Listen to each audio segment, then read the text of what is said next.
Good evening, everyone, and welcome to the post-race Chinwag for the 2023 Monaco Grand Prix. Yes, I am slightly late. My wife decided to call me from the bedroom seconds before I was about to hit go live, so it happens. Anyway, a roll intro. Welcome, everyone. You know what? This whole weekend, in terms of motorsport, has been pretty bloody fantastic. Okay, just watched the Indy 500 finale as well, which was pretty amazing. Spoiler alert: Joseph Newgarden won for the first time ever.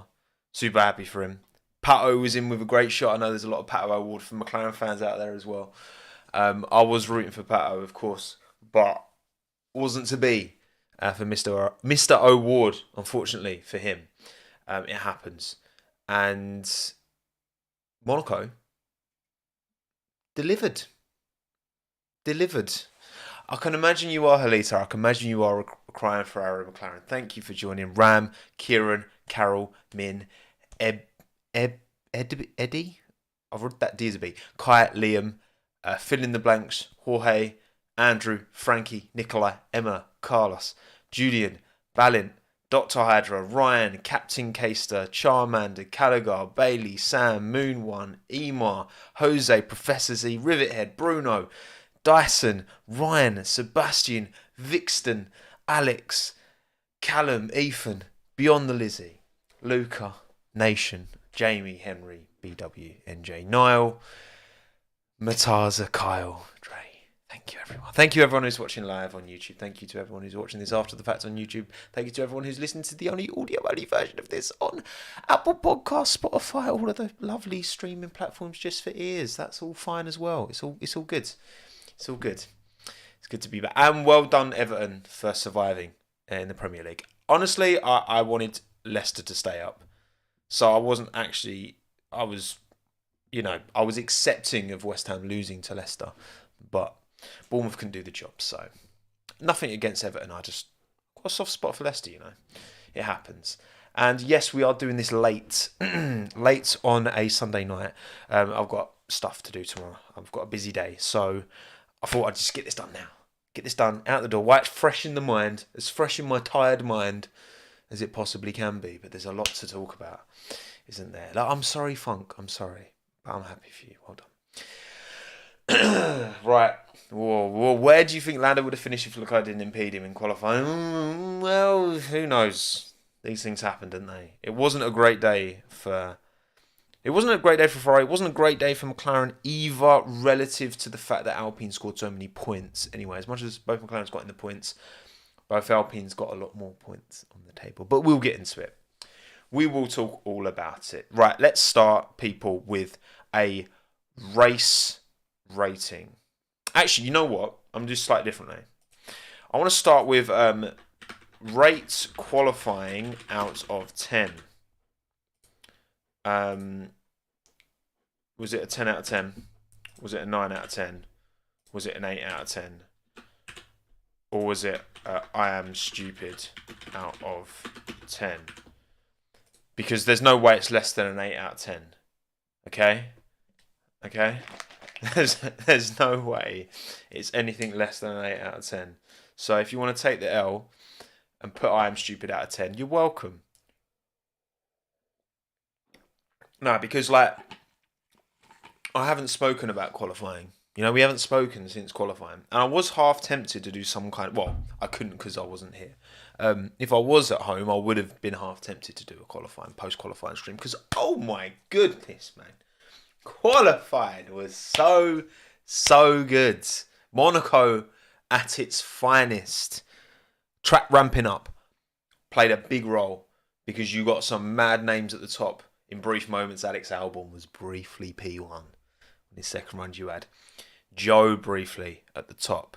You had mad names. And obviously with Checo binning it as well, that was one of the positions. It didn't end up actually being a crazy order in qualifying. Yeah, okay, it did. What am I talking about? It was something like truly, it's not enough to just watch the highlights of qualifying. You had to watch U1, 2, and 3 to take it all in because it was absolutely fantastic. And you had no drivers binning it, which look, many could have. Again, apart from Checo, everyone kept it clean. Somewhat obviously, like Lando hit the wall. You know, you had a few little incidents, but no one bringing out red flags. And yeah, in those kind of instances, the way it was ramping up in Q3 as well. See, I disagree. So I see Luca's comment there. Can't be a 10 if Max still gets pole. Fundamentally disagree. Like, yes, Max Verstappen got the pole position, but it was like the fact that he got it at the end when he was like 2.5 tenths down for the first two sectors. It went 2.8 something. No, that made it even more spectacular. Yes, of course, Fernando Alonso starting on pole position would have been fantastic from a championship point of view. It'd have been great to see, blah, blah, blah. But just the way Max put that lap in right at the end. You had Esteban up there. You had Fernando then up there. It was just so good. It was so good. And the spread as well. The spread in Q3 was crazy. It was crazy. And he more than deserved that pole position. But mate, honestly, it was so good. And it's everything that, again, we didn't need to intervene with this whole, if you go off and crash and bring out a red flag, you lose your lap, right? Because no one did, apart from Checo, but it was early in Q1. There was still plenty of time to get 3 more quick runs if you wanted to, after Checo's incident. So, you know what? I think I'm trying to remember a qualifying I enjoyed more. And I wasn't even at home. I was watching it on my phone in the back of an Uber. And it was amazing. It was just, I was like, I bet the driver thought, what the hell's going on here? I hope they were F1. I didn't mention anything about, you watching the F1. But it was so good. It was so good. Oh, just, yes, more of that, please. You know what? Why it was good?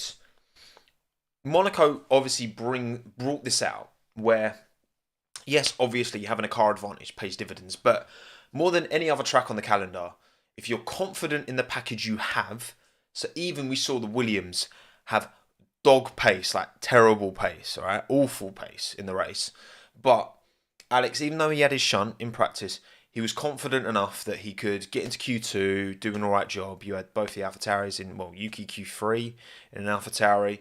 Haas were the only team that were really like off the pace. Otherwise, it's confidence. Confidence is a bigger factor. I think of any track that we go to, Monaco is the one that gives us the most kind of spec F1. Now, again, yes, of course, the Red Bull's still quicker around Monaco than a Haas, of course. But compared to most other tracks, the driver makes a bigger difference at Monaco because it is all about, do you dare push those margins? Do you dare go close to that wall? If you're not fully confident in your package, even if you've got a quicker car, you're going to get punished for it. And, mate, come on. Was this a qualifying example, good example? Was it a good example of how exciting one shot could be, Rivet Head? Well, look, you know I'm a big proponent of... Proponent? Sorry, I'm quite tired. Proponent of one-shot qualifying. I'm not going to say, one-shot qualifying would be like this all the time. I think this is just an example of when, I'm saying when, not if, when F1 becomes closer and the whole field is spread within a second, maybe 3/4 of a second through the whole field, not only you know that even the slightest mistake gets punished, and we're seeing that in the midfield now, aren't we? We midfield. It's not really a midfield anymore. We're seeing that you know from Alpine downwards, there's 6 teams that you can go out in Q1 if you lose a couple of tenths, and as everyone starts to come together a little bit more, hopefully, there's more pressure now because at the moment a Red Bull, a Ferrari can still kind of get through Q1 at a bit of a canter. Okay, they can just chill. They'll get through it, right? Unless you crash, Checo, for example. But that doesn't have to be the case forever. I really hope it won't be. So 48% of you have given the qualifying a 10 out of 10. 9% of you, 32% of you giving it a 9.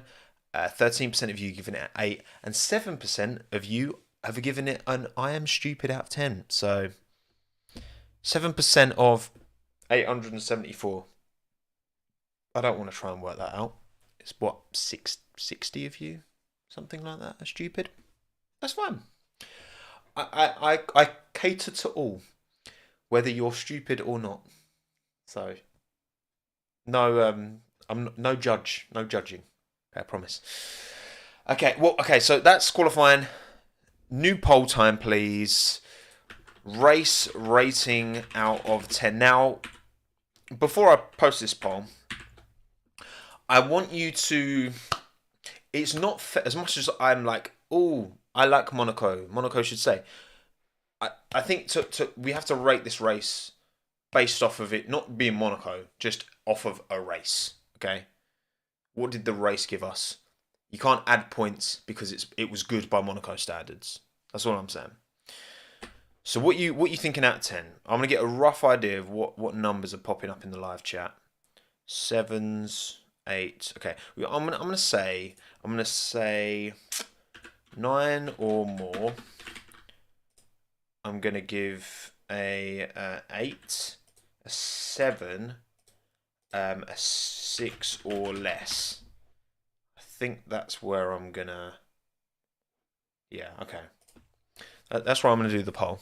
So 9 or more, 8, 7 or 6 or less. Rating out of 10 for the race itself. What do you think? What do we think, people? Because again, the race started. People kept it pretty clean. There were quite a few little incidents.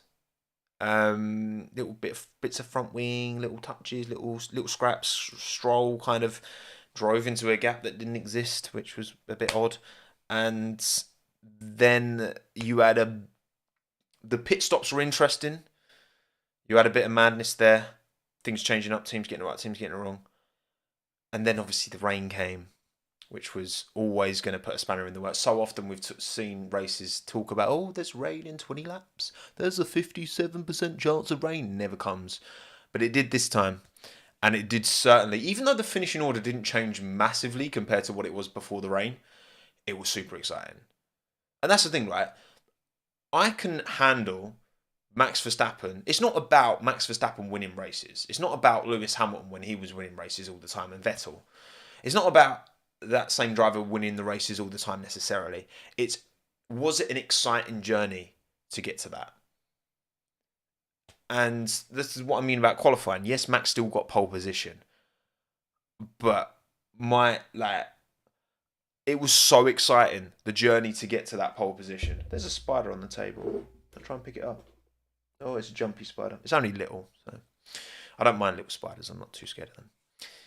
Yeah, I mean, the journey was impeccable. And thank you, not from 63rd, by the way, for the $5. Where are the Ocon haters at? How about you just go find him a seat in a top 3 team and be nice about it? It's very interesting you send me that super chat, not from 63rd, because we're going to talk about Esteban in length a little bit later. We'll get to that. Right, what are we saying? Poll results, race rating out of 10. 619 of you have voted. Get your votes in. Come on. I want to reflect on what you're giving it. I think I've nailed it with the numbers because most of you have gone with the 2 numbers in the middle. So 7% of you giving it a 9 or more out of 10. 8. 31% giving it an 8. For 7, 45%. For 6 or less, 17%. Well, before I reveal mine, do remember that you can listen to this live stream once I've finished and exported it and uploaded it to Spotify and Apple Podcasts. You can listen to it as well. So if you need to go somewhere and you want to listen to this later, you can. I'll do it after this. But anyway, for me, it's a 7. 7. 5, again, 7 is not average. 5 is average. Why do we keep putting 7 as average? It's just not, no. The middle number is the bang average one. 5. This was a good race. by Monaco standards, it was very good. But it was a good race. It was alright. There was a good amount of... Again, as much as Max stayed ahead, kept ahead at the start, there was lots of other stuff going on. Made it interesting. Made it exciting. There were periods of, dullness. I would say Miami had more stuff going on, like, constantly. There was, like, constantly some stuff going on. It just wasn't very high-stake stuff. This had its moments where it kind of settled down. But it was good. It was a good advocate of the natural sprinkler. Okay, we know that Bernie Ecclestone talked about sprinklers in Formula One. No. A natural sprinkler. Okay, a little just drizzle. It wasn't like proper rain, but it was enough to bring out the inters, to have teams thinking about bringing out the full wets as well. So yeah, we'll see. I think this was you can't let one race change your opinion on Monaco. And I understand, of course I understand a lot of the naysayers, those of you out there who aren't enjoyers of the Monaco Grand Prix. Of course I understand it. Of course I get the reasons why. But this Monaco Grand Prix showcased everything that it gets right. Everything that makes it unique and special was on show. Even during the race, the amount of incidents, the amount of people, even before the rain came, because there's so little space. But you can get moves done. I mean, when Lance sent it up the inside of Logan was trundling along, and he got passed by a Haas, he got passed by Lance and Checo as well. That was a great move from Lance, which Lance's race wasn't great, but that was a really good move that he pulled on Logan, even though Logan was barely moving. It happens. But yeah, race rating out of 10, 44% of you giving it a 7, and that's where I sit as well. So there you go. Magnussen was somewhat moving mad, and Logan, yes, he did have a stinker. Wasn't the best. Right, okay, let's have a look at the race result then. Max Verstappen wins, of course, ahead of Fernando Alonso and Esteban Ocon. Oh, yes. He's done it again. Has Esteban Bestaban. Love to see it. Lewis Hamilton, P4, fastest lap, ahead of George Russell. Russell? He thinks he could have been on for P3, and if he hadn't have had his little excursion and then clattered Perez, then I think he's probably right. But there you go. It happens. These things happen. Charles Leclerc P6, unable to recover. Very difficult. Big ask at Monaco. Look, obviously the rain, again, it didn't change up things as much as it maybe could have. The field had spread somewhat before then, but it happens. And yeah, McLaren's round out the points. Bottas on the periphery. Tsunoda has dropped his P10, P9, P11 record. So P15. Shame. Seemed to have brake issues.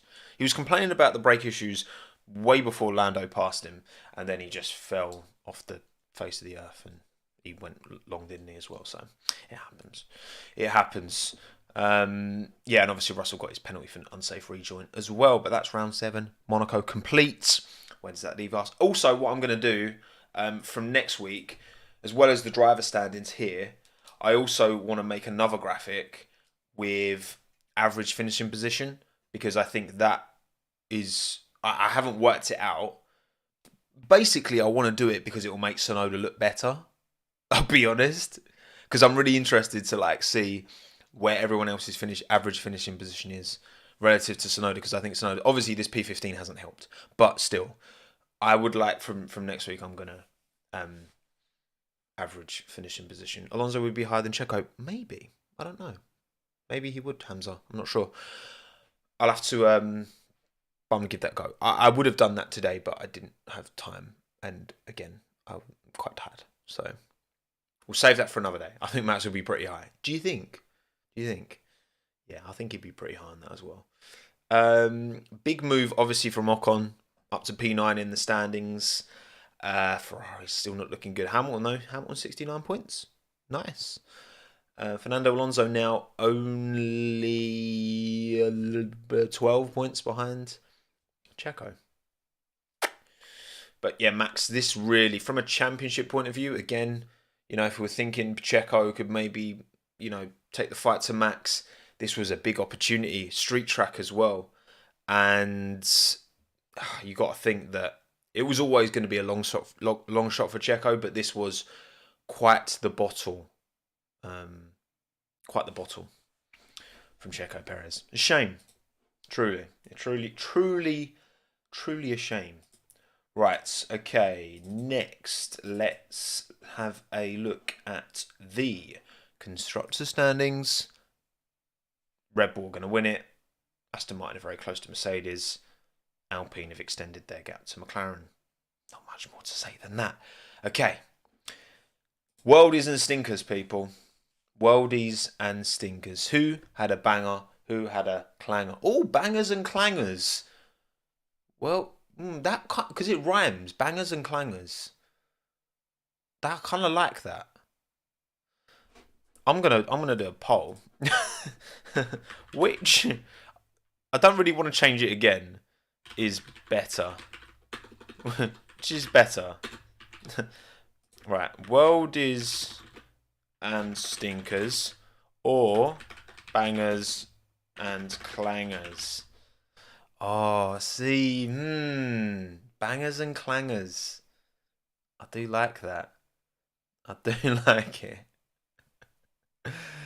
Whatever the poll decides, I'm going to leave the poll up for a bit. Whatever the poll decides, I will either keep it. It just means I've got to do some more graphic design changes ahead of next time. And I've got to remember to change it before next time as well, which there's no guarantee. But welders and stinkers or bangers and clangers. Oh, bangers and clangers is winning as well.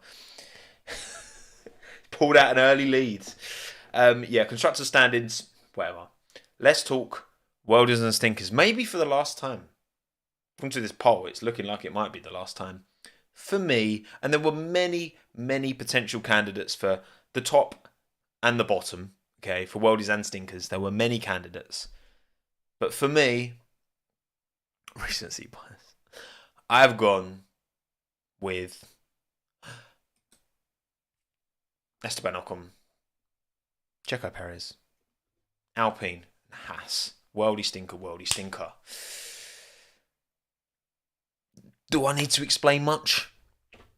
The fact that Ocon was able to put it P4, inherited P3 with Leclerc penalty, in an Alpine within 2 tenths of pole position, and we look at how good that Max Verstappen lap was, Ocon came within 2 tenths in an Alpine to then hold on to produce the perfect race, didn't put a foot wrong, kept Sainz behind with the pressure.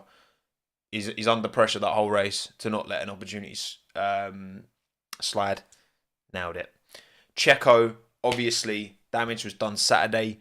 You cannot, when you've got a top car, there is no excuse to shunt in Q1 and start at the back, man. Like, Checo, come on. You had a Red Bull. You don't need to drive at 100%. And yeah, maybe he was put off somewhat by the car. But sorry. But that's the thing, right? And you're fighting for a championship. Not good. It's not good. And then in the race as well, like, just many escapades for Checo. Wasn't good. Was not good. Was not a good race at all. And again, he wasn't the only one. Not the only one by any stretch, but I think for a street circuit as well, where he won last year, this was such an opportunity, and it's just you can't do that in Q1. In Q1, no, not good enough. Not good enough. Worldy team Alpine, again, both the Alpines in Q3. Gasly with some good points on the board as well. Again, strategy point of view, yeah, maybe Russell did flounder a P3 podium, but you know what? Esteban was there, and he's done this many a time. Opportunity presents itself, and he takes it. Race pace wasn't there, of course, but there you go. Womo and Lomo. Yeah, that would also be interesting. Bangers and clangers is coming out on top, isn't it? It really is. I'm going to leave it up for a bit longer. Just so any new... apparently it's 1,200 of you watching. There's only 671 votes. So what are you doing? Go and vote on the poll, right? Bad. Minton. Oh, Minton's not here. Sorry, he's my mum's, because we're away this weekend. So my mum's looking after him. She's dropping him tomorrow morning, but he's not here. Sorry. To be fair, my last video he featured in like the first 5 minutes on my shoulder. So, you know, sorry. It happens. And then stinker Haas. I mean, Haas were well off the pace in qualifying, and then just both drivers it just all went wrong. Haas just did not give them a good car, and they kind of cocked it up, didn't they? But there you go. It happens. Unlucky Haas. Very inconsistent. I do my worldies and stinkers before I look at yours. I did a poll. We got about 1,400 responses. So thank you very much for voting in the poll if you did. And you've gone for the same as me. You copied my homework. How dare you? 70% of you went with Esteban Ocon as the worldie drive of 1,416 votes. 19% Verstappen, 4% Alonso, 3% Lando Norris. Stinker drive, Checo, 44% of the vote. 32% Stroll. Stroll was well within a shout. Absolutely. De Vries, 8% feels pretty harsh. Now, he was about, I seem to remember at one point during the race, I looked at the Tsunoda De Vries gap and it was about 20 seconds. That was before Yuki had his brake issues.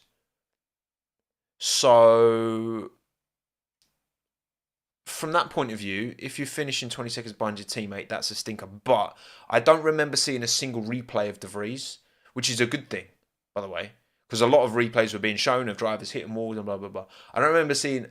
De Vries had a very quiet race. The fact that you've only 8% have given it De Vries and 5% Sargent. Sargent had a really bad race. Like, Sargent, if anything, it was between Sargent and Perez for me, actually. Because Sargent had a shocker. De Vries did okay, so you need to have a word with yourselves.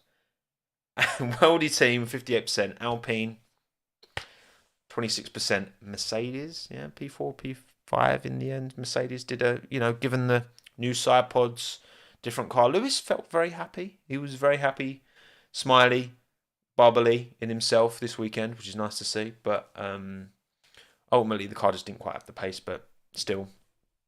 Good points on the board for Merc. 8% McLaren, worldy team, yeah, both in the points, fair enough. Red Bull, 6%. I mean, they've designed this beauty. Has anyone seen the... I had a little look briefly. I was thinking of putting it on the stream, but...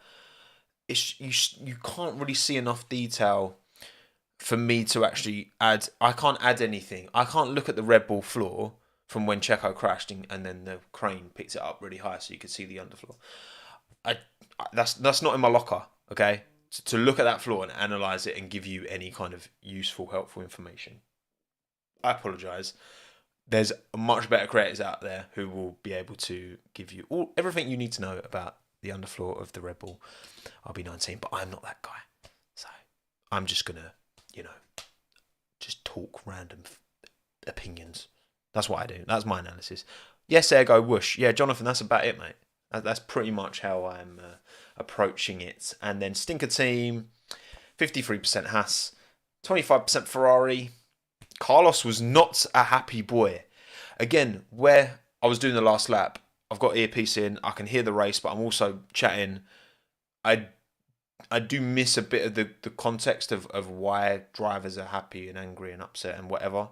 But ultimately, Science was dropping some serious sass on that team radio towards the end. Some serious sass. And obviously, cocked up with Leclerc, not telling him that Lando was coming, even though Charles shouldn't have been dawdling in the tunnel, but there you go. Yeah, not great. Williams, 14%. Williams was so slow race pace wise. There was one stage where Sargent was pitted the second time, was 33 seconds back, and Albon was 7 seconds off the back of De Vries, which is yeah, man. This kind of track, unsurprisingly, does not play to Williams' strengths in any way, shape, or form. Not good. And then 4% Aston Martin. I guess that is putting Alonso on a set of slicks when it was still really wet, and then bring him back in one lap later to put on inters, which was a bit stinky. Could he have won the race? I don't necessarily think so. But, whatever. Okay, Worldies Stinker's done. And then fantasy. I forgot to update my fantasy team. But you know what? I wasn't too disappointing. It wasn't great. But it wasn't too bad. Oh wait, no. Sorry. I'm lying. I'm just sitting here lying to you. Wow. No, I did change my fantasy team actually. I remembered like 10 minutes before qualifying. So ignore what I just said. Anyway, this is my team. Pierre Gasly, thought he was going to have a good weekend. Had a pretty good weekend. Yuki, I decided to invest in Yuki coin on my fantasy and it didn't pay off this weekend. Unlucky. Carlos Sainz, I thought he was going to have a better race than he did. Especially, obviously, starting ahead of Charles, but wasn't great. Max did win the race, but didn't score many points. He only scored, 35 points? Which is pretty crazy. And Fernando finished P2 and only got 27 points. So, I don't know. Did not many drivers get points? Was that just a thing that no one really scored any points in fantasy? I don't know. But there we go. Actually, what's that? I can't see because it's a bit blurry on my screen. Total points 187. Yeah, it's not good. It's not good, breath. It's not good. Bjorn, that 3-year member needs to add a third start. Oh, I'll have to have a look at that, Bjorn. I can't believe member for 3 years, Bjorn. Big up, one guy. Love that. Your best team got 161 points. Oh, okay, Hilly. All right, I feel better now. You said that. I feel minus 17 points for Lance. Yeah, I don't think this was a big point scoring weekend. I guess because there's not many overtakes at Monaco, so overtakes are a big opportunity for points, I guess. But it's hard to measure overtakes when it was raining as well. But yeah, overall, not a great weekend in fantasy. Okay, Daniel got 202. Okay, so not. Yeah, but I feel like more of you are didn't get great points, but okay, it happens. These things happen. Right, okay. Breakdown. Team by team. Let's start with Williams. Dog. Awful. Best thing about Williams all weekend was James Vowles on the pit box. James Vowles is great. He's quality. He knows what he's talking about. He drops proper knowledge. James Vowles. I approve. I approve of James Vowles on the box. He's good. Very good. Very clever bloke. Knows what he's talking about. Obviously, that car's got still quite a way to go. They've really struggled with downforce for a number of seasons now. They're still playing catch up. They've got all this ATR time because they're right towards the back, so they need to be using it to build that gap. But James Vowles gives me all of the confidence in the world that he's going to be a fantastic team principal. Again, we don't know how he actually runs a team and if he's actually good at actually doing it, but everything from the outside in looks fantastic. And he's got a great relationship with so many drivers as well. So, yeah, good. But, yeah, not great. Sargent, not good. Even though he was quite happy after qualifying with how he'd done. He didn't qualify last. Went out in Q1 though. Alex got P13 start, but in the race that car just isn't good enough around a track like this anyway. But that's the beauty of F1. You're going to get some tracks like Monaco. You're going to get other tracks like Baku. You're going to get other tracks like Catalunya.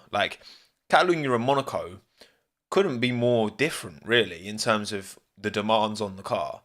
So it will be interesting to see where the pace is relative from this weekend to next, I guess. And we'll maybe see a bit more of whether these big Mercedes upgrades are actually doing the job. But yeah, Williams got work to do. Pull your fingers out, okay? Come on. We're still on the poll, by the way. Welders and Stinkers is on 41%, so it's closed the gap somewhat, but Bangers and Clangers is still ahead, 59%. Yeah, Bangers and Clangers, man. I do think Bangers and Clangers might be the one, but I'll leave it up for a bit more time. So maybe Worldies and Stinkers can come through with a late surge. We'll see. AlphaTauri, it's not a bad car. Clearly, I think I think it's not. I think it's not a bad car. Like Yuki put it into Q3. De Vries put it into Q2. Yuki was running pretty comfortably P9 for a significant chunk of the race. I don't know if he encountered. Does anyone know in chat? Is it confirmed that he actually had an issue? Like, was it an actual problem with the car? Because like, I remember on the radio, he was complaining about the brakes because they were like, "You're losing under braking," and they made a suggestion, and he was like, "Do you want me to crash?" Like, he was yeah, which I still think that is it's definitely a weakness of Sonoda's. Like, and you can say this about a lot of drivers, to be fair, but I think it doesn't help because there is a degree of language barrier there. I think it's quite when Yuki's frustrated, he's very frantic, and I feel like it's quite hard for him to communicate exactly what he needs. It's difficult. It's difficult. It's one of the parts of the job, I guess, that kind of goes under. I mean, you look at this is Daniel Ricciardo was so measured on the radio, like all of the time, seemingly. He seemed to so often be so measured and just like understood, and was very good at like not letting the emotion get on top of him when he was in the car. I'd say he was the best at that, and that's something I think Yuki just does need to work on somewhat. And I'm just saying because I know people get on him for like, oh, because he shouts and like. It's not about that. It's just how in these situations when these things happen, how do you conduct yourself that's gonna in a way that is gonna be beneficial to your outcome. Now maybe him being more chilled about it wouldn't have changed what had happened, but I don't think it helps, you know. So, but yeah, I still don't get me wrong. Yuki's like it was a great race up until that point. Come on, Yuki's doing bits. Yuki's doing bits for sure. Thank you, definitely not the FIA. Thank you for the subsidised $9.99 payment. Much appreciated. Thoughts on F2? Shocker for doing season. Great round for Porsche, Vesti and Hauger. Yeah, I'll take a little bit of time actually. We've talked about AlphaTauri. I'll take a little bit of a break from F1 to talk about roll intro again. The F2. The F2 was very interesting. Iwasa, who's the driver that I follow, didn't have a great qualifying, but meant that he started P2 in the sprint and converted a win. So happy with that, but wasn't able to convert too much in the main race. You had Vesti. Vesti's looking good. Vesti's Mercedes driver academy, isn't he? Vesti's looking good. Porsche's looking good, of course.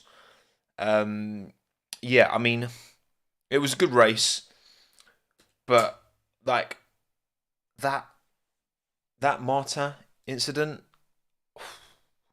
Jeez. Like, again, that was one where I was watching it on my phone. I was in bed. I had it on my phone, and it was like, oh, Martin's drive-through. If you haven't seen it, Victor Martins, he's going up the hill. Jack Doohan in front of him had just crashed. I think he'd hit the wall earlier, at like Mirabel or something, and like his front wing had kind of got broken. And then he was going up the hill, and obviously it's like a long left-hander at the front, and then he lost the rear. Went into the wall hard. The car caught fire as well, so it was burning, but it's over to the side. Cars could go around the side, but obviously marshals were on track. And then with double-waved yellows. And, how fast do we reckon Martins was going then? Like, I don't think he was going full race speed on the yellows. But he was not prepared to stop. That's for sure. He was certain. I think he was probably going about 90, 80, yeah, maybe 80 mile an hour, which is like that's more than the motorway speed limit in the UK. Which obviously I only ever drive the motorway speed limit in the UK. Okay, it's quick. We forget how quick these cars are going. Like when you see the safety car in front of you don't realise the safety car is going full tilt, and the drivers are still complaining about it being too slow. But yeah, like, it was like inches from this Marshall. Like, and again, I in this incident, I don't know how much information is the driver given. Like, if Martin was given that information clearly and ahead of time, then there is no excuse, and that's an absolute shocker from him, because that could have claimed a life. Like, if he doesn't react, if he's had a little bit, or if there's a bit, there could have easily been a bit of oil on the track, and then he reacts and he doesn't actually have control of the car, and then it's something horrible. Motor racing is dangerous. If you were watching the Indy 500 earlier, you had Rosenqvist go off and Kirkwood sent his left rear flying into the sky, went over the catch fence and hit someone's Chevy in the parking lot. Crazy. Like, that could easily have resulted in a fatality. Like, easily. So, yeah, we're reminded of... look, motorsport will always be dangerous, of course, and there's certain things that can't really be like... Again, that Indy incident, that's a freak incident where the tether just immediately snaps and the wheel goes flying. There's not much you can do to... But when it's just a driver going too quick, when there's someone who's shunted, you've got to think there's... What I'll say is, if it's deemed that Martin's, which I don't have the full picture, I don't know exactly when Martin was shown the yellows, whatever. If it is deemed that he was given that double wave yellow where you have to be prepared to stop, if he was given that information in a good amount of time to have acted on it better, he needs a severe penalty. Because the only, if he just gets a little slap on the wrist, people, oh yeah, but he didn't actually hit anyone and it'll be fine. And then drivers, you need to come hard. You need to come down hard on this kind of stuff. Because otherwise it will just carry on. And drivers will keep taking liberties. And there's only so many times you can take liberties. We've had a lot of near misses in Formula 1. Does anyone remember, was it? And again, this was no fault of the driver in this instance. But remember Perez in Monaco when that Marshall ran across the front of him and he came really close? Was it Stroll as well in Imola? When he was going you had Norris in Bahrain when there was someone running in the track. These things happen, right? Too often. It seems mad that was even a thing. But anyway, well done Frederick Vesti for winning the race. And yeah, Formula 2 is looking good this year. You should be watching it. If you're not, you should be. Definitely. Right, okay. Next team, Alfa Romeo, who will be the Haas, the perfect combination of mid.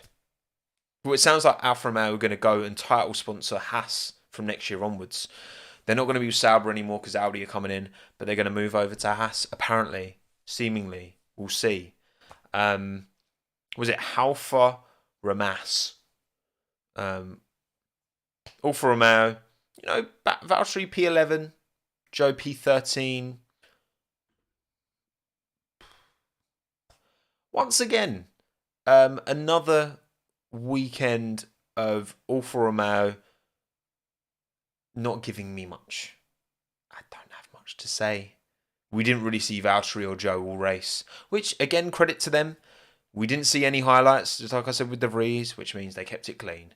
Bottas got P11 in the end, but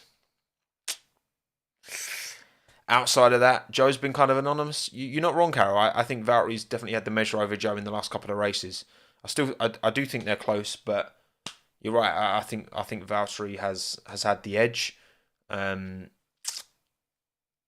don't have anything more to say. I'm sorry. As for the team that might be wearing the Alfa Romeo brand next year, Haas.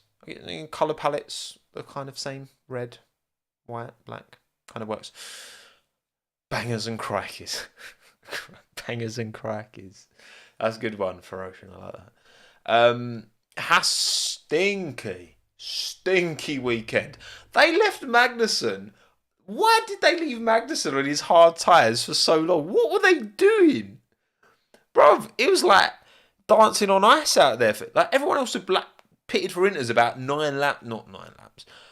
Significantly before. And they've still got Kevin plodding along on the hard. What were they trying to achieve?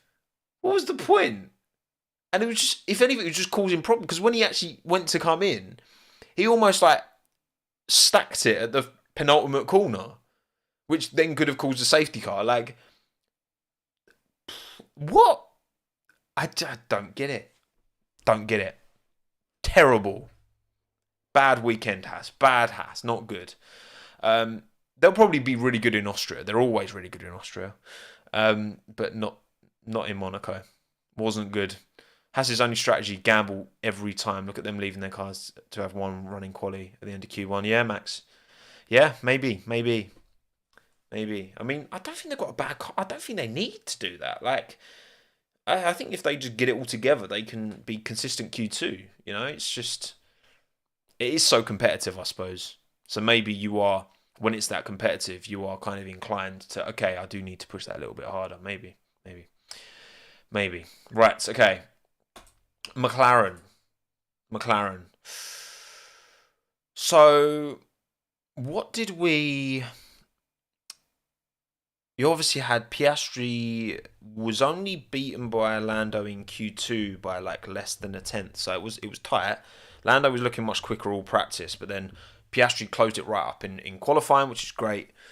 And Lando obviously Q3, he thinks he could have maybe got P8 if Charles hadn't held him up.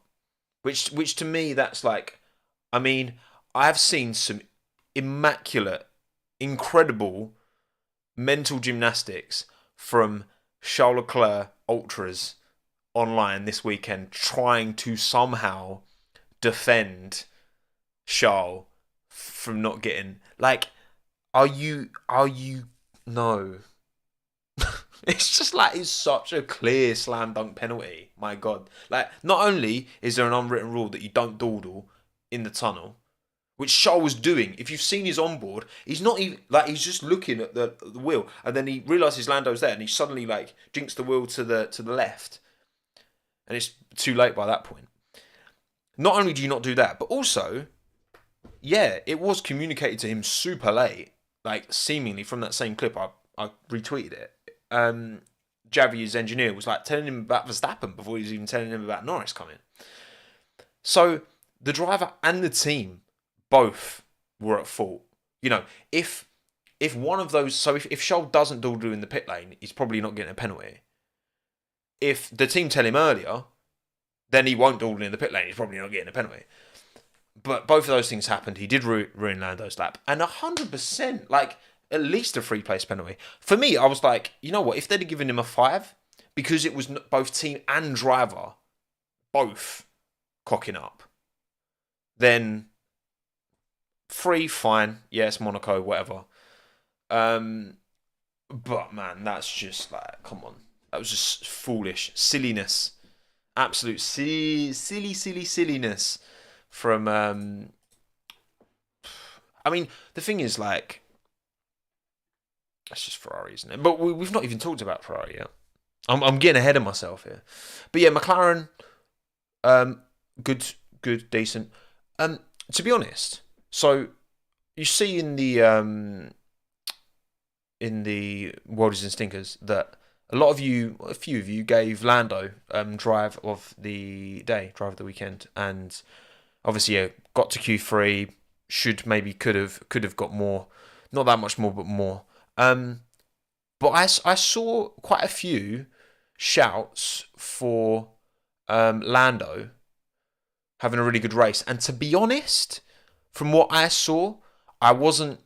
Because, again, I was doing last lap, talking, presenting. They didn't show us much of Lando, so you had to be, like, focused. What did Lando... I want to hear what Lando did well in this race. I'm not saying he didn't. I don't really know. I want to understand. I want you to educate me, chat, on past Piastri on the worst strategy. Because, yeah, he was behind Piastri at one stage, wasn't he? Lowell, you want a UFC match. Max versus George. Max is definitely taking George's head off. Come on. Let's be honest. Let's be real. Yeah, what was it that Lando kind of nailed particularly this weekend? I just want to kind of understand 3 seconds faster than anyone in inters. Yeah, no, you're right actually, Herbert. He was going very quick on those inters, wasn't he? Rain performance, fastest on the track in the wet. Gained a lot of time on the inters. Okay, yeah. So it was his wet weather pace and the livery. The livery was good. It was very good.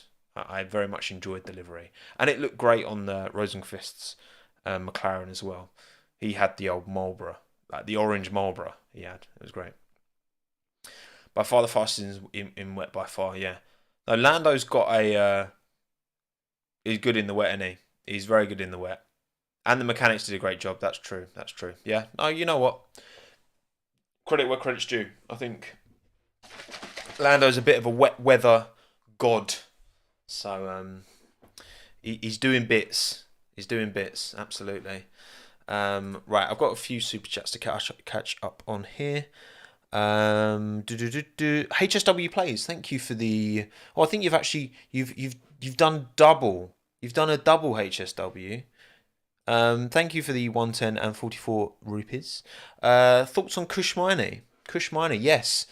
Kushmini is P4, man. Kush is doing a bit in a Campos as well. I think like this is his rookie season in Formula 2. He's not had these big high profile, but he's just consistent. And it's these junior formulas are all about consistency. So yeah, man, like Kush is doing bits. Kush is doing absolute bits. He's doing really well. So I am much more excited about him and his prospect going forward than I am, to be honest, about Darivala. So, but no, Kush Miney, good job. Keep an eye on him. If you want someone to support who's repping the Indian flag, then give Kush some of your attention. Absolutely. Okay, I'm not going to go to Alpine. I'm going to go to Aston Martin next. Aston Martin, Stroll.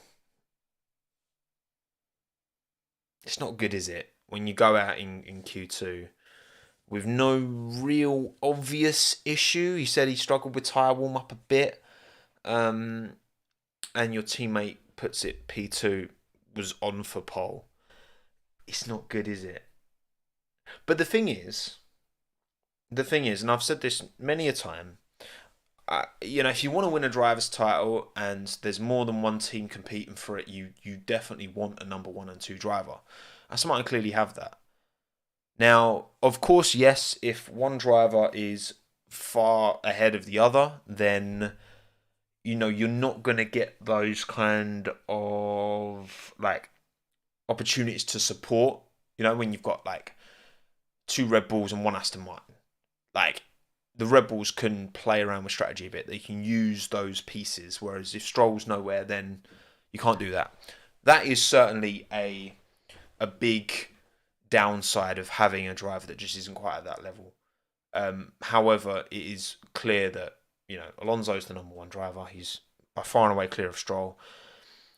And I'm sure Lawrence, all he can do is give his son the opportunity. Lance has to take it. And Lance has had many a good day in F1. He's clearly a very capable Formula 1 driver. He's just not at the level of Fernando Alonso, which you can't massively get on his back for that, because Fernando Alonso is Fernando Alonso. But in an instance like this where it just doesn't look good, it doesn't look good. And in the race as well, I mean, that move he tried to make on Sargent, there's just not space, and he just drove into the wall. Like, he just expected the space to be. I get his first lap and you're more trigger happy and you want to make moves, right? But it just wasn't. It just was such a scrappy race from Lance. And there was around the roundabout he went straight on the inters, didn't he? And lazily kind of clunked into the wall, and that's what eventually ended his race, because then he hit the other wall and whatever. Yeah, it's not good. Not good. His racecraft is not the best. I will give you that constant. I think pace wise, I mean, he's not terrible. Again, Alonso's quicker, but he's quicker than most people. Yeah, it's just Stroll. After all this time, you'd expect Stroll to be better than he is, I guess, and it kind of says a lot, I suppose, about the level of driver, the ceiling. His ceiling, he's probably close to his ceiling, given how many, this is his 7th year in Formula 1? How much more development is there to come from Lance? I don't know. He did, again, pull a great move on Sargent. That was really exciting. That was interesting. But other than that, that was kind of it. End the poll. Should I end the poll now? Harriet Wright? You love Harriet Wright, apparently. 56% of you, of 1,500, it's got very close. No, you know what? I'm leaving it up. I'm leaving the poll up because it's close now. It's 56% bangers and clangers, 44% worldies and stinkers. It's getting close. Do you think Stroll will ever be replaced? I was talking about this on the Last App podcast, actually. It's like, the thing is, if it gets to the point where Lance is the inhibiting factor, I imagine there is a board of directors. As much as Lawrence Stroll is the face of Aston Martin and the face of the Aston Martin Formula 1 team, both the road car business and the Formula 1 team, I imagine there's a board of directors. It's not just Lawrence doing what he wants when he wants. Like, these are publicly listed companies. I have stocks in Aston Martin. Not very many. And I'm like 80% down. I'm waiting. I'm playing the long game. It's not good. If when you invest, you can win and lose. So it turns out. Fortunately, I only put a few £100 in. So it's not the absolute end of the world. And it's not financial advice, Hamza. I promise you that. It's bad financial advice. That's what it is.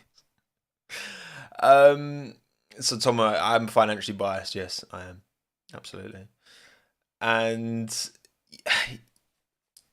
so there's that. There's if Lance becomes, could by vote of directors over Lawrence get him out maybe, or could Lawrence just pay for him to go for another team and drive for another team? That would obviously be an admission that he acknowledges that Lance isn't good enough. But again, I think in this situation, Michael Schumacher was comfortably clear of Rubens Barrichello for years and won all those titles. Hamilton Bottas, comfortably clear, won all those titles. Vettel Webber, not comfortably clear for 2 years, and it was close. Comfortably clear for the other 2 years and won those 2 titles. So, there's like so many instances where it's just like, if they get to that stage, then I don't think that gap is going to be a problem. Versus if they say bought in, I don't know, say Aston Martin bought in someone who's like proper, like top tier, like Lando, right? Lando and Alonso, I think they'd cause more damage than good to a drivers' championship fight. Maybe not a constructors, but a drivers' championship fight. I think they would. So, unfortunately, I don't have enough shares in Aston Martin to bring it up in a board meeting, but we'll see. I think I'll have to put a little bit more in. Yeah, maybe Felipe Drogovic. Maybe. He should buy AlphaTauri as a junior team, put Lance there. Man, imagine that. What would they call that? Martin Aston. It's the Martin Aston Formula 1 team. I love Lawrence Stroll's voice, man. Anyway, Fernando had been hyping this up for a long time, and it did deliver. And again, that Saturday was just so good. And when he went quickest, and I was like, and then Verstappen went quicker, and I was like, Is Aston Martin? What's Aston Martin in Italian? Alfa Martin. Yeah, man. Just again continuing to prove so many people, myself included, wrong that he is every bit the driver that he was, and his level does not seem to have dropped in any way, shape, or form. So ridiculously impressive. Maybe he'll be there when Honda take over, when Honda get that engine deal, as we know, for 2026. He'll be up 44 by then. So maybe not, but I mean, his standards don't like that. Age is literally just a number. Like, if the performances start to wane, okay, fine, but they're not looking like it. So why would they change? I hope this generation Fernando Alonso, I've warmed to him so much more. I think he takes himself a bit less seriously, and he plays that pantomime villain as well, and I love it. It's good vibes. It really is. Who's actually voting for bangers and clangers? It's close now. It's 55-45, 1,600 votes. Worldies and stinkers 45%, bangers and clangers 55. Now I'm leave that poll up. I'm leaving it up. Victor Martin to Aston Martin. There you go, Aston Martin. Beautiful. Okay, next team. We're going to talk about Mercedes. Alonso was. Oh, actually, yeah. Sorry. Before we talk about Mercedes, good shout, Billy.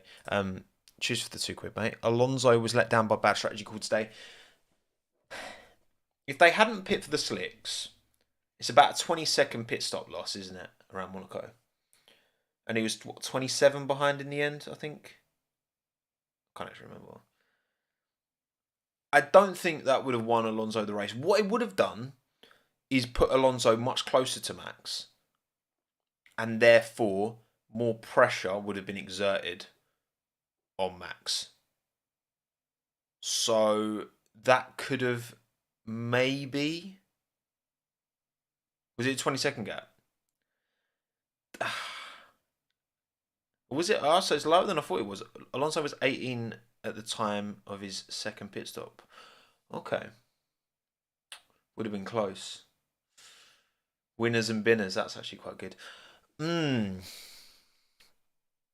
I think if Alonso had come out, yeah,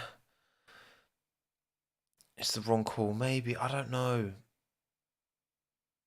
Yeah, it's hard. It's hard because obviously the gap was big at the end, but when you've got an Aston Martin right behind you, trying to force you into a mistake, or just in your mirrors somewhat, we'll never know. We'll never know.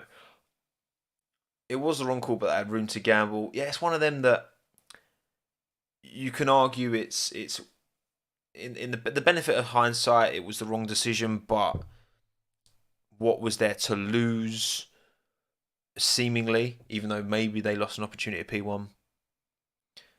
But also, yeah, I mean, like you say, democracy, Smith, it's Max. He will not be intimidated. And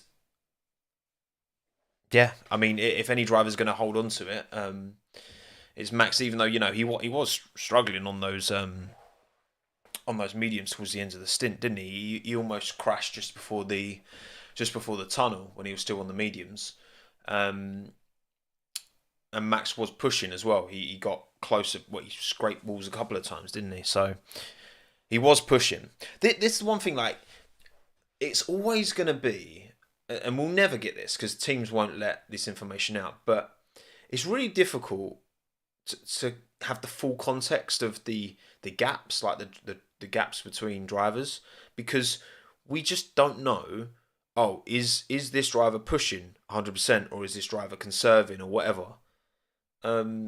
So it can make like analysing the gaps quite difficult until after the race, when they'll be like, okay, yeah, Max was pushing here, but then he was conserving here, blah, blah, blah.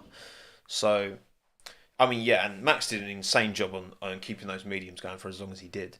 Absolutely. No, this was yet again another driving masterclass from Max Verstappen. You can't deny that in any way, shape or form. But well done, Alonso, as well. Maybe he could have won it, but probably not. Probably wouldn't have happened. But Mercedes could have got on the podium with George Russell. Considering George started P8, he started on the hard tyre, which meant he could go longer, and then came straight in onto the inters, and it was looking good. He was ahead of Ocon, wasn't he? And then he had his little excursion. Where Rosberg famously went off. Sorry, this chair's become a little bit uncomfortable. I'm going to raise the desk up. There we go. You raise me up. George had a little excursion, went straight on, and ended up falling back. Then came back onto the track, and Perez was there, bonk, got himself a nice, juicy 5-second time penalty. Then he was trying to get Mercedes to let him ahead of Hamilton, which was never going to happen. To then have a go at Ocon. Again, you can't pass around Monaco, especially obviously The wet weather was great, but then when you got that dry line, then that meant there's no overtakes were going to happen. Unless someone obviously made a mistake. But once you've got a dry line, you can't make overtakes, especially around Monaco. You can't make overtakes anyway. Yeah, George's race was, it was looking quite good, but yeah, he made the mistake. And you know what, like, it goes one of two ways, doesn't it? Like, to be fair, I actually didn't catch that much of George's whining on the radio, because that sounds like George whining on the radio, because he does like a little complaint on the radio, doesn't he? And you know what, like, George is not at Mercedes to play second fiddle. I think Cameron did a really good video, me old mate Cameron F1, on why George is who he is and why he's such a kind of divisive character, and he is not here to make friends. He's here to win. He's here to push, and his attitude is very, put yourself first at most occasions, which most F1 drivers are selfish. And I guess maybe, he spent 3 years at Williams, seeing this Mercedes be an amazing car, got a little taste of it in Sakir where he should have won, and then he comes into Mercedes and they're like fourth quickest car. So it's like, it must be somewhat frustrating for him. And yeah, exactly. It's every top driver. I think every top driver is guilty of this to an extent. I just think also, like, yeah. I think also, yeah, it's just George's character is quite divisive, which, isn't really fair. But there you go. It is what it is. He's be topless and say cracky. No, I mean, you say he's nothing like Max Naughty, but I think he is in more ways than maybe we give credit. I think in terms of that absolute, like, I think, don't get me wrong, they're not the same, but like, in how little they are prepared to give up when it suits them, I think they're quite similar. And yeah, maybe you do have to earn it, but I think George has done enough to, show that he is pretty much on the pace of Lewis. He's right up there. And Lewis is arguably, statistically, the greatest of all time. So, pretty good.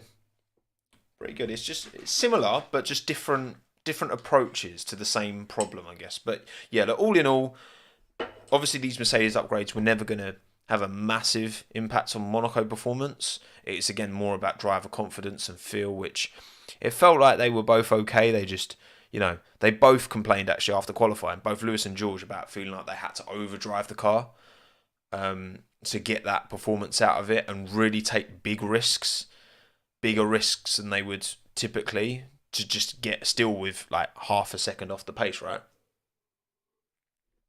They were both out qualified by Esteban Ocon and Alpine. So yeah, it's we'll see. I think Spain will be a lot better for Mercedes. I do.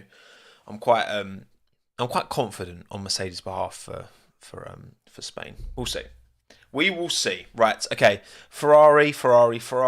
Grazie, no Gazzi.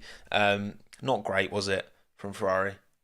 Once again, obviously Charles, again, him also dawdling, but Javi not telling him in prior. Like in practice, they almost ran into each other, didn't they? The two Ferraris. They almost clattered into each other. So that wasn't good. Bad communication from the team again. Sainz was having a proper moan-up, wasn't he, on the radio? So because Sainz thought that... Because the team kept trying to bring Sainz in. And he was like... He kept being like, no, right? Again, remind me, chat, because...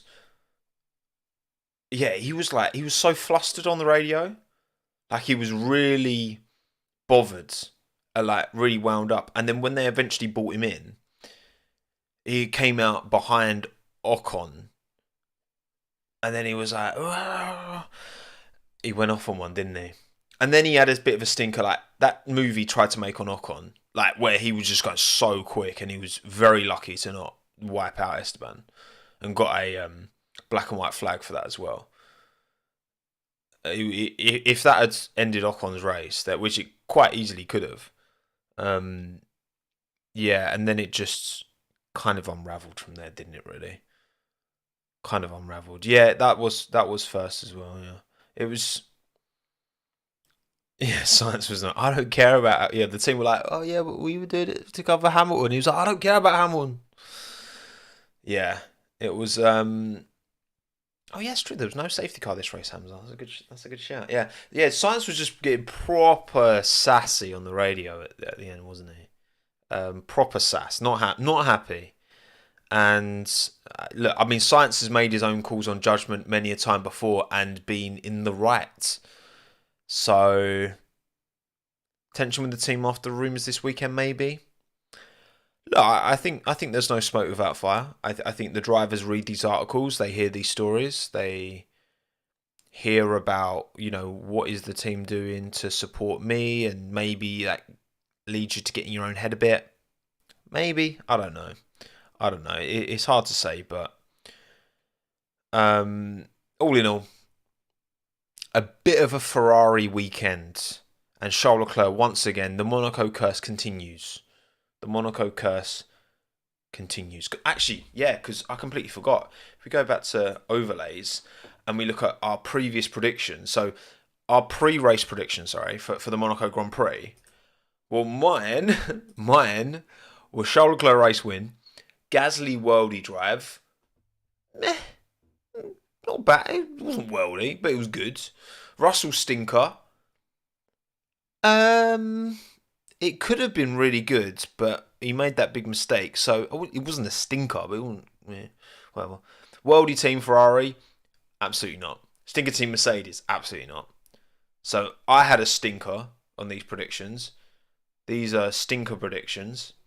Yours were Fernando Alonso race winner. No.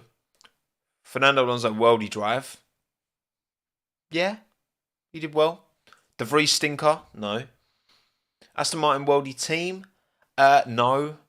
No, as much as they gave Alonso a good car, like, they can't take massive credit for that. Like, the Stroll was nowhere, and whatever, qualifying, tyre warm up, blah blah blah. Stinker team, you said Mercedes as well. So all in all, we weren't particularly good in the in that department, but it happens, it happens. It happens. Okay, Red Bull, Perez nowhere, not good enough. If you want to mount a title fight, you can't be making mistakes like that. And yeah, it was a pretty serious one. Like, he carried way too much speed. And yeah, I mean, Max has opened up what's the gap now? It is, where is it? Race driver standings. He's now 39 points behind Max Verstappen. Damn. Yeah, and Perez had an awful race as well. Yeah, exactly. No, he was just kind of quite desperate to move through the pack, which you understand. But it's Monaco. It's not going to happen. So, because he pitted early, didn't he? He wanted to take hards to the end, but obviously the rain came and things just got ridiculous. But yeah, Max is just, was he 39 wins for Max as well? Nice. Yeah, Max is just a ridiculously talented Formula One driver. Like, what more can you say? It's just so good. Saturday was so good. Even the fact that he took the pole, I was just like, oh my god, this is amazing. I was so happy. I was having the time of my life watching. I love this sport sometimes so much. Like, I love it anyway, but like moments like that are just like, oh my god, that just, you feel it. That's just like, oh god, it's so good, so good. But look, also, Checo's doing a good enough job to consolidate his seat at that Red Bull team. He's doing a better job overall than I thought he would. So yeah, I think ultimately he's not going to challenge for the title, but he should be able to get P2. If he doesn't get P2, that doesn't look good because that Red Bull is clear. But then I do think as well, Red Bull have got this big advantage right now. I don't see why by the end of the season, by the final kind of third of the season, that at least one other team has pretty much caught up, but by that time the damage will have already been done. It's not like first race of the season. First race of the season you score 25 points to win. Last race of the season you also score 25 points to win. So if you can bank those results in early, which Red Bull were doing a great job doing, getting those wins on the boards, then boom. I wonder if Newey is talking with Checo after showing the floor. Yeah, well, look, I mean, yeah, Monaco's the one place you really don't want to shunt because of the cherry pickers picking up the car and taking it about 15 miles into the sky so you can get a great view of the underfloor. And again, the Red Bull underfloor looks, again, I'm not an aero expert, but it looks like it's compared to the Mercedes underfloor that we saw after Hamilton crashed, quite significantly more intricate and well put together. So credit to Red Bull and Adrian Newey and the rest of the team. Not just him, of course. There's a whole team, but Newey snapped his pencil. Not a happy boy. Understandably. Right, okay. And then finally, let's talk about Alpine. Pierre Gasly, great job. Very good job. Didn't put much, I don't think he could have done too much more.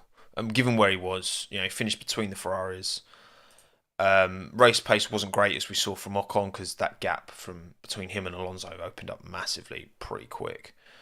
But this race was all about a certain man. Pierre was not happy at the team celebration, lol. Yeah, I mean, I did see some pictures of Pierre that he wasn't thrilled. Which, look, I do kind of no, I don't think he was bitter. I just think obviously it's your teammate and he's on the podium. You're 7th, and you're big rivals. Not necessarily in a negative way, but you know, that's the person you got to beat, and especially with all the history between the two of them. I get him being a little bit oh, whatever, but. Yeah, Gasly dissatisfied. I can understand it. I can get it. Thoughts on Rossi's comments in retrospect? I mean, just because Rossi had a little moan up doesn't mean the car's gained 3/10. I don't know. I think Rossi. This car's been somewhat clear of the midfield all season. It's just he's not had the chance to really show it through their own incompetence. I mean, if they don't crash into each other in Australia, then they're even more points clear of McLaren, which is obviously where they should have been based on pace and pace alone. But no, I wanna take some time as we get towards the end of this stream to talk about a certain Mr. Esteban Ocon. So in these streams, I like to try and make a segment that I'm going to cut this bit up and put it into a video and edit around it. So I'm still thinking of what I'm going to title this, but my kind of working title for this is that I think Esteban Ocon certainly does deserve more love and more respect amongst the broader F1 fan base. Because when you actually look at what he's gone through to get to where he is, his junior career, what he has achieved now that he is in F1, all in midfield at best machinery, it ticks a lot of boxes. And he's not the most popular. But I think people are now starting to come around and take him a bit more seriously. But also, I think just we're seeing a bit more love for Esteban. Esty bestie, all that, right? Okay, it's good. It's cute, right? It's endearing. Is Esty really the bestie? That's quite good. I am versatility. I'm writing that down. Is Esty really the bestie? I like that. I'm versatility. If I use that as a title, then you're taking credit. So I've got some points noted down, 6 points here, as to why I think you should be taking Esteban more seriously and be giving him some more love and giving him some more support. Because I put him up there as one of my favourite drivers, behind Albon, but he's right up there at the sharp end. I mean, when he won that race at Hungary ahead of Vettel, I went off. There was such a build up of energy, it was crazy. And maybe, look, Hannah, you've got no opinion of Ocon at all. Well, I'm about to change that. So the first point about Esteban is that within a sport that's full of so much privilege, so many rich kids, so much money, right? He's made it through such humble beginnings. Now, I did do a full video over a year ago, I think, like maybe more like 2 years ago, talking about Esteban Ocon, his humble beginnings, right? Super humble beginnings from Evro, from northern France, near to where Pierre's from as well, but they had quite different backgrounds. Esteban's family, his parents, his dog, his dad was a mechanic. They lived above the mechanics, and Esteban, going through his karting career, showing promise, but in order to finance it, Esteban was doing work on his own car. Like, his story is similar to, we hear the story about Lewis Hamilton and how he came from relatively humble beginnings. Esteban was very much the same, if not even, worse off in terms of, it's like a family business that his dad would work into the middle of the night to support him, to put money in, bring money into the family to support Esteban's karting career. They then sold all that up, jumped in a motorhome with their dog, and would drive around Europe, getting Esteban to these karting events, put everything on the line. And maybe that's given this degree of edge to Esteban's style. He doesn't like to concede positions, and maybe that's somewhat of, it manifests in a way that can be perceived as a bit of a weakness and doesn't hold him in the best regard sometimes. But I think that comes off because he knows what the sacrifices that the people closest to him have had to make to get into where he is are very impressive. Go find the video on my channel. Just type in Ocon if you want to watch it, and I'm going to link it in the video above here somewhere. So again, if you value that, if you value those kind of things, which again, after doing that video, I got so much more respect for Esteban, like where he came from, and I got so much more support. I so want to see him do well, because he has had to be. He's not one of these millionaire kids who, if it didn't work in F1, it didn't like do something else. Like, he'd be working in a garage with his dad probably still to this day. I'm sure I've seen him quoted saying that. So the humble beginnings are one thing. He beat Max Verstappen in equal machinery. Now, it was 9 years ago in European Formula 3. Tom Blomqvist actually finished second in that series. 9 wins, 21 podiums for Esteban. Max did actually win more races, but Esteban was more consistent throughout the season. Both rookies in 2014. Esteban was 67 points ahead by the end of it all. And then went on to win GP3 the year later. So he just went straight from boom, championship win. Obviously, Max got the jump up straight to Formula 1 in 2015. So that would have been hard for Esteban to take, I'm sure. Again, we know them two have got history in Formula 1. And this was, again, back when they were kids, juniors, fighting on track and then, a little bit off of it. But he beat Max in equal machinery. You look over the course of the season, they both did a great job, don't you? I think Max won like 7 races in a row, I think.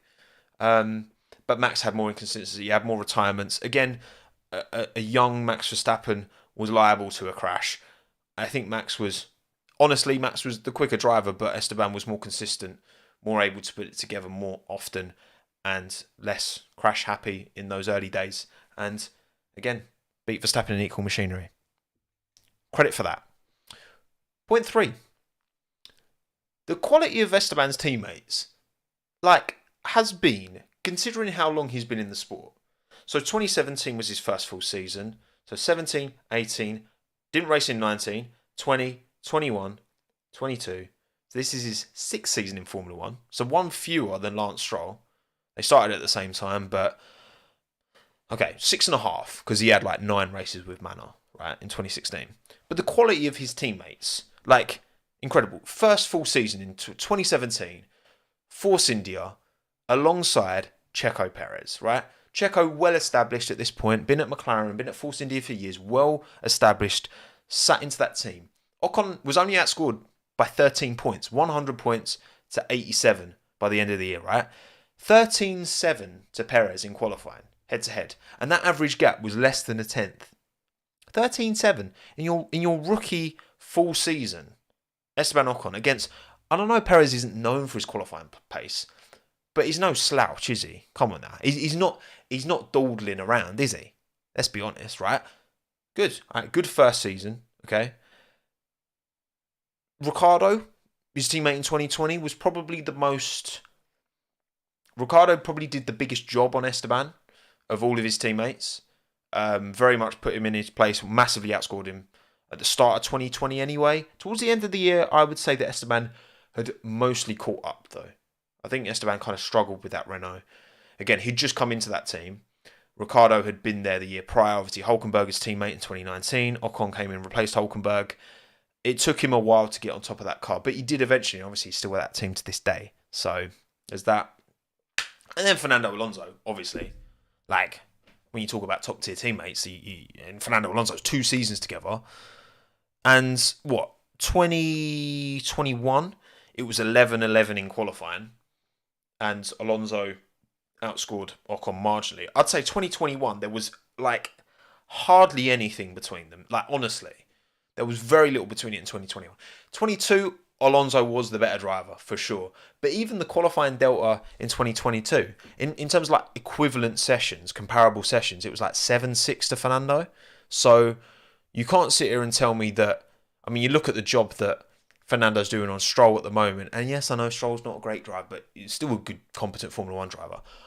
Ocon, firmly held his own. Firmly held his own against top-tier teammates consistently. And obviously, look, Gasly's not exactly slow, is he? He's not exactly... He's a race winner as well. He's done bits. We know Gasly's got a good talent. Gasly's still somewhat unproven. But again, Checo, Ricciardo, Alonso, all drivers who were in good machinery at the time as well. This was Ricciardo in a Renault, which was arguably 2020 Ricciardo. 2020 Ricciardo is probably my favourite Ricciardo. That combination, that vibe.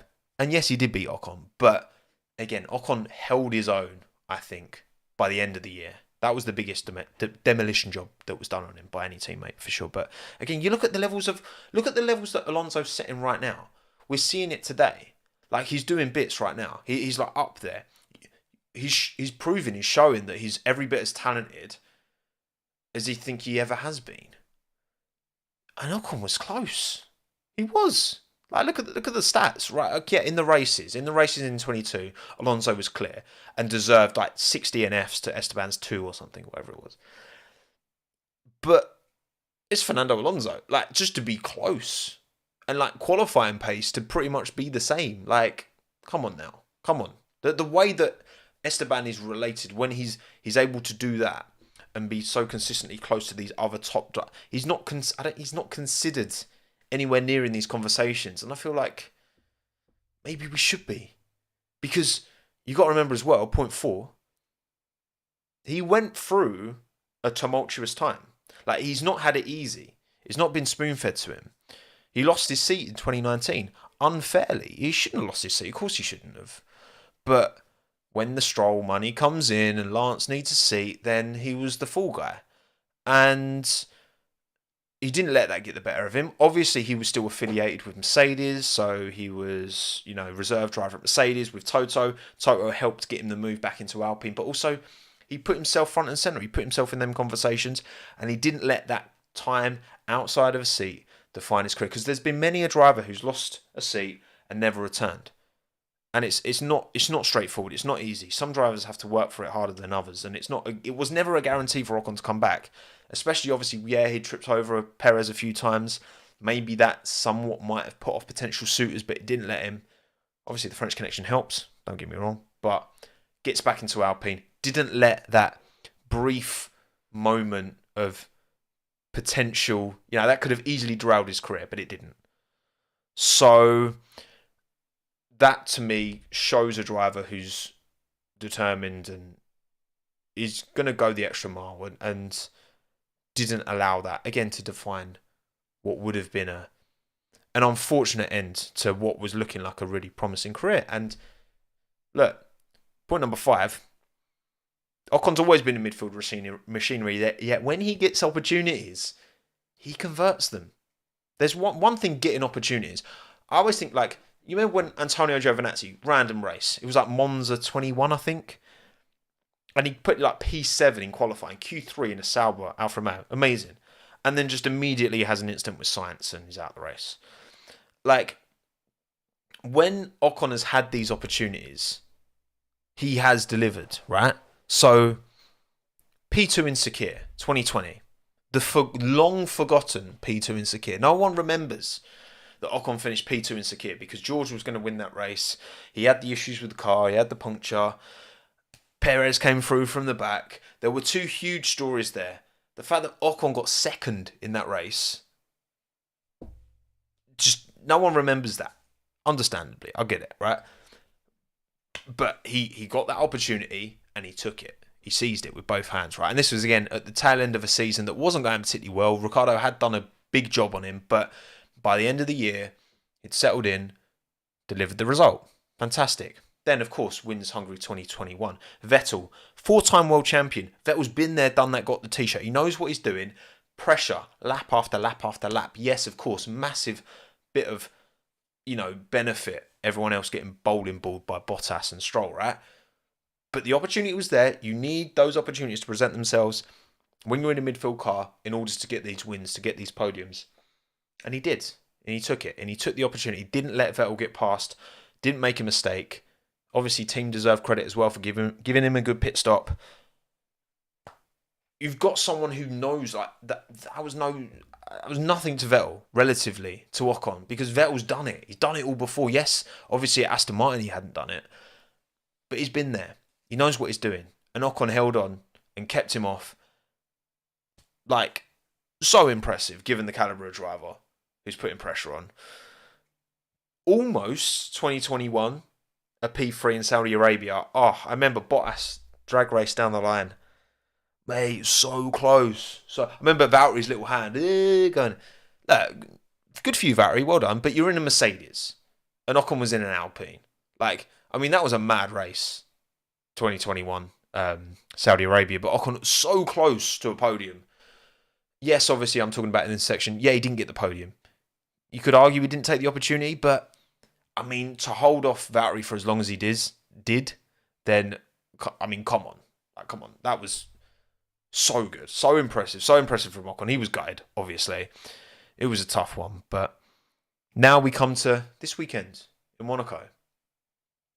In an Alpine that, look, there's two different championships almost, Being quick in qualifying versus being quick in race is a very different challenge.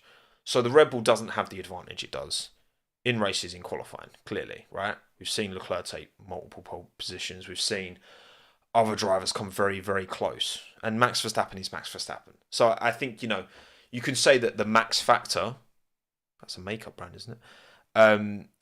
That has made the difference in qualifying. I think that made the difference on Saturday. It wasn't just the Red Bull car. It was Max being in that Red Bull car that made the difference, that got that extra, less than 10th of a second to take pole position. And you look at Ocon getting, 0.188, I think it was, within 2/10, in an Alpine, ahead of Sainz, ahead of both Mercedes, clear of his teammate by three and a bit tenths, I think it was. And then obviously Monaco's the place you do it, because then good start, holds on to position, good strategy, didn't make any mistakes. Sainz putting loads of pressure on him. You remember, was it Hamilton last year at Suzuka, putting mad pressure on Ocon, didn't let him past. Ocon's defensive capabilities, yes, true. He is somewhat guilty. Zandvoort, I remember Alonso kind of pushing him off. He's been guilty of overstepping the mark relative to teammates. But I think when he's defending, not against teammates, against everyone else, I think he's a quality defensive driver. He's shown that on numerous occasions. Exceptional placement. Again, Suzuka, Hamilton, that was just top tier. Yes, obviously Monaco's a bit different. Sainz bonked him. Sainz got close a few times, but held position. Again, converted when that opportunity presented itself. And that is not easy to do. Many a driver has bottled a great opportunity. Nico Hülkenberg, I'm sorry. He had opportunities, many an opportunity to get a podium in his career. Some of them didn't go well outside of his control. I did a video on that as well, actually. But many were bottles from Nico. And when Esteban's... You can't just assume these drivers are going to take these opportunities because they come so rarely. So there's all this pressure. There's all this expectation. You're like, oh my God. Like, we're not going to get many more of these shots. Like, we've got to take it. And you can trust Ocon to take it most of the time. So if you give him a top seat, what does he do then? What does he do then? Because then point number 6, and again, this is one where you could say, oh, it doesn't really matter. But I think it does. Because, I think given his experiences, given what he brings, he just seems like a top tier bloke. Like, I've been fortunate I've been able to speak to, what was it? I'm sure when I was speaking to Alex Jakes, and I asked something along the lines of like, is there a particular driver you got like a really good relationship with or whatever? And the first driver he mentioned, I remember I was chatting to Matt recently as well. And he was saying the same, like, Ocon is just a top bloke. Yeah, because I was asking Matt about the Ocon interview him and Tommy did. He's just a top bloke. He's just like a really sound fella. And like, if you want someone to support, part of the reason I support Alex, I don't know. I gravitate towards Alex, and I think his personality, his character, he seems like a laugh, and I feel the same about Ocon. I just think like what's beautiful about Formula One is that you've got all of these different individuals who, are brought together by this shared passion, this shared interest, this thing that they're 20 of the best, not the best, but 20 of the best in the world at, right? They're all exceptional at what they do, and yet you can have such different varying characters and personalities. Like, yes, there's similarities between Ocon and Max in terms of, Russell and Max, in terms of, their uncompromising nature on track. But off track, they seem like totally different characters. Kimi Räikkönen, Daniel Ricciardo, that's apples. That's completely different, right? But that's fine. And I just think like Ocon's now, I think he's always been this character, but he's kind of coming out of his shell a little bit more, I suppose. And he's like embracing socials, which is nice to see. Like, we get a bit more of insight into these drivers, and he just seems like a bloke that I can't really not like him. I think part of the reason why, because I think there's been a long time where Ocon's like not really had much of a fan base, and I think that's affected how people have rated him. I do think when you look at the caliber of his teammates, so particularly I think Checo, Fernando, Daniel's got a super strong fan base as well. Oh, the battery pack's gone. I've been talking so long, I've run out of battery. Don't worry. We move. I'll make this work in the edit. Don't worry. Are we back? As I was saying, what was I saying? Oh yeah. So, when Ocon would have his tussles with Checo, when Ocon would have his tussles with Alonso, which, it takes two to tango, but, a good amount of the time Ocon was, particularly with Alonso, I think he was more culpable. I think Perez gave as good as he got. Like, Perez has got a naughty squeeze in him. Gasly 2020, Spa, for example, very naughty. But I think obviously, yeah, when you tangle with a teammate of drivers with such big and invested fan bases, you're not going to make many friends. You know what I mean?